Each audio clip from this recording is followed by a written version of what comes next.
the fourth case. Right? That's all that's saying. So in other words,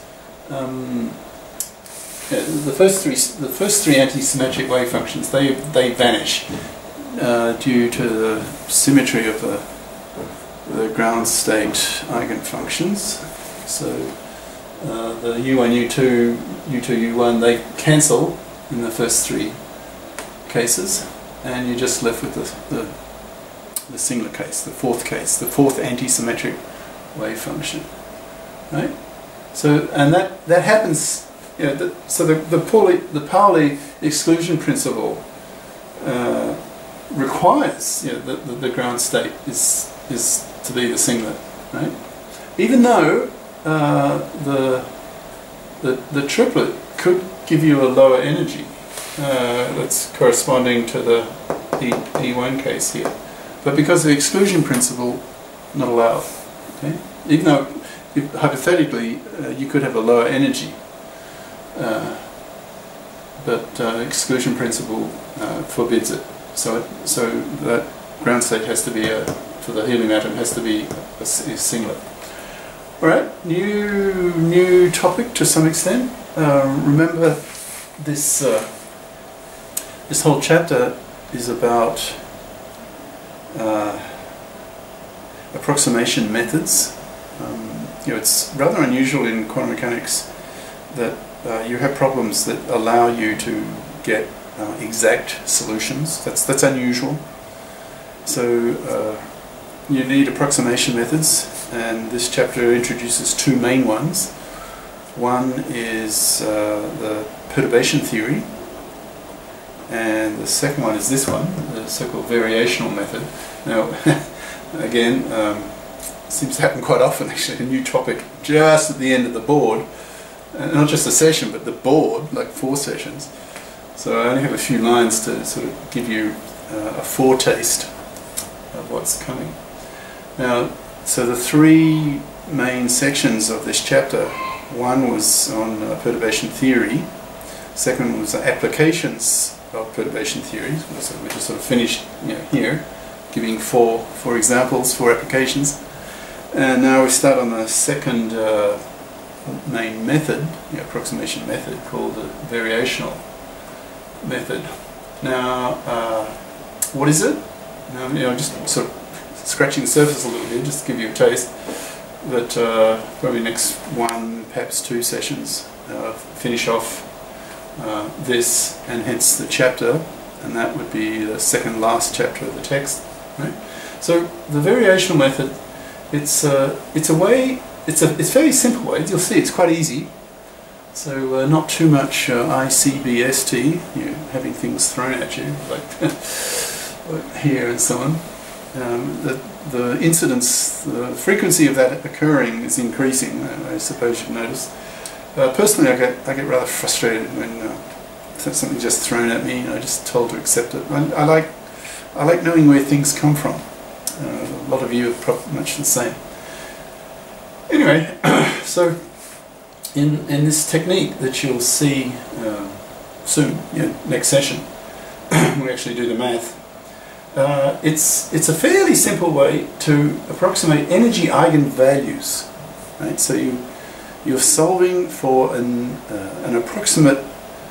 estimate of what the eigenvalue should be, and especially when it's the ground state energy, you know, the lowest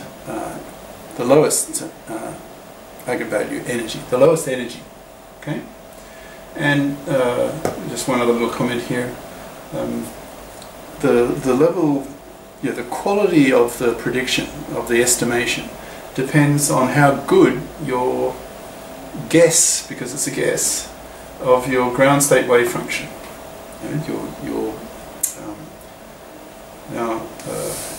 So you need to choose.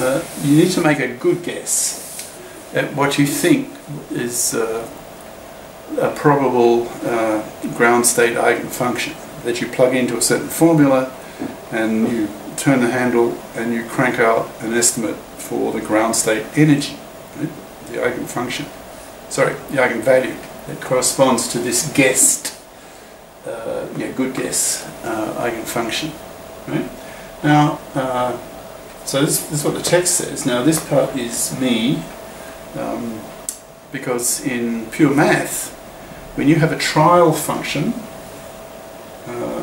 that you think might be approximately a good solution to some problem, that trial and error, trial function in mathematics, due to strong influence of the Germans, who were German mathematicians who were working heavily in doing this kind of thing.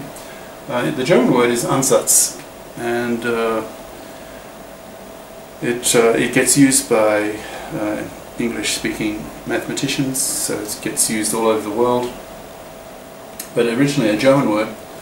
Setzen, remember I speak German. Setzen is to put in German. So an Ansatz is like a putting on, or putting in, putting into. So it's like you're putting in a trial solution into an equation that you hope will be a good solution. So what in the text is sort of like a good guess, a trial wave function, the mathematicians would call an Ansatz. And since the whole point of my deGarisMPC series of courses, maybe over the decades, not just years, maybe hundreds of them, if you do the math. Let's see. Now, I'm not going too fast. It's pretty relentless, right?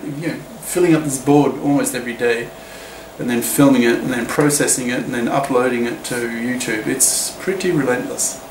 So I seem to be doing about one course every 7, 8 weeks. I mean, I've only done 2 courses. I'm finishing off the second course now. So let's say 7 weeks. So that's 7 or 8 courses a year. So that's 70, 80 courses a decade. Hopefully I'll speed up the upload, thanks to Moore's law, things that speed up. I'm in China, so I hope China will democratize in a decade, and then China will open up to the world. Chinese minds will be less nationalistic and utterly ignorant of the rest of the world, and they will become members of the world community, and therefore a lot more hardware connecting to America, between China and America, will be put in place. Therefore upload speeds to YouTube will increase, so I'll be able to do more faster, get more done. So my total number of courses over the next decade or 2 will double or more, I hope. Anyway, so hundreds of courses.